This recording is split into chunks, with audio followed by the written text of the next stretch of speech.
ngeen di teg yëpp sur la table te fas yéene topp ñëpp léegi on verra te topp boobu narul jur jàmm man gëm naa loolu moo nar a taal dëkk bi. bu fekkee ne da ngeen lekk xaalis dëkk bi moom dina jur jàmm moom jàmm rek la mën a jur. non du ngeen lekk xaalis dëkk bi ba pare. léegi parce que tey non xaaral rek. du ngeen lekk xaalis dëkk bi ba pare liy jur jàmm kay. bàyyi ma wax leen mooy jur jàmm. ah du jur jàmm ak kay jur jàmm. xaaral rek d'accord. bu fekkee sas aux sorcières rek moo nar a nekk seen liggéey. waaw acca nañ ci dem. non non Sénégalais justice lañ wax waxuñu sas aux sorcières. non non coow lay indi rek justice. xoola Sénégalais xoola coow lay indi. Sénégalais taluñ loolu mën ngeen ko def te loolu populisme la man dama jàpp ne populisme la. mën ngeen ko def ci suuf. lan moo tax nga jàpp ni populisme la. non rapport yi ñuy wax ni mais les rapports sont destinés à être publicisés loolu nga xam nga xanaa. les rapports de la Cour des comptes OFNAC yooyu dañ ko war a teg sur la place publique. non d'accord l'échec xam nga mooy lan. l'échec xam nga mooy lan. d'accord le fait que président Macky Sall tegale lu mat pendant 5 ans ay rapports génnewu ci benn. xam nga mais nee loolu naa la génn na. non sëñ Sall ñaari ñoo génn. OFNAC 2022 ak 2023 non yow da ngay jaawale. OFNAC c'est-à-dire dañu rapport Cour des comptes. ñoom dañ ne Cour des comptes. OFNAC ak IGE.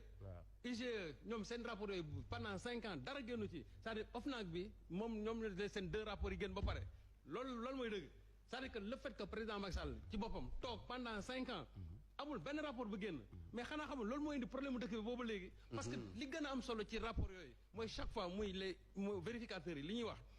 dañu joxe ay recommandations que lii bu soo amee nañ ko joyante nii bu fekkonte ne benn rek exemple benn année jëloon nañ exemple la xew ci benn rapport ñu ne nañ ko joyante ba nit ñi teg seen bët année suivante loolu dootoo gis mais da ngay gis dans une même boîte détournement am fa ñu bàyyi noonu ñu ne jël nañ seen loxo teg ko ci code bi détournement amaat loolu moo fi indi ces séries de détournement à n'en plus finir te loolu moo indi Sénégal yi jafe-jafe yi rapport yi soo ko gisee c'est-à-dire c'est des bombes à fragmentation lii ngay wax fii naan ñàkk gis nga jàmm ji xam mooy lan nañ saytu rapport yi ba mu jeex gis nga ñàkk bañ koo génne foofu la musiba bi nekk c'est ça le problème jàmm ji xam nga mooy nañ ko teg sur la place publique kuñ ci war a fayeeku loolu lekkal Sénégalais yi jusqu'au dernier centime da nga ko fay kuñ ci war a jël yóbbu la prison nañ ko prison sinon même il faut construire d'autres prisons pour ñi nga xamante ne war nañ leen fa yóbbu parce que dans ce pays là nag il faut que ñoom culture ñiy sàcc ñu leen di yóbbu prison ñi nga xamante ne non c'est vrai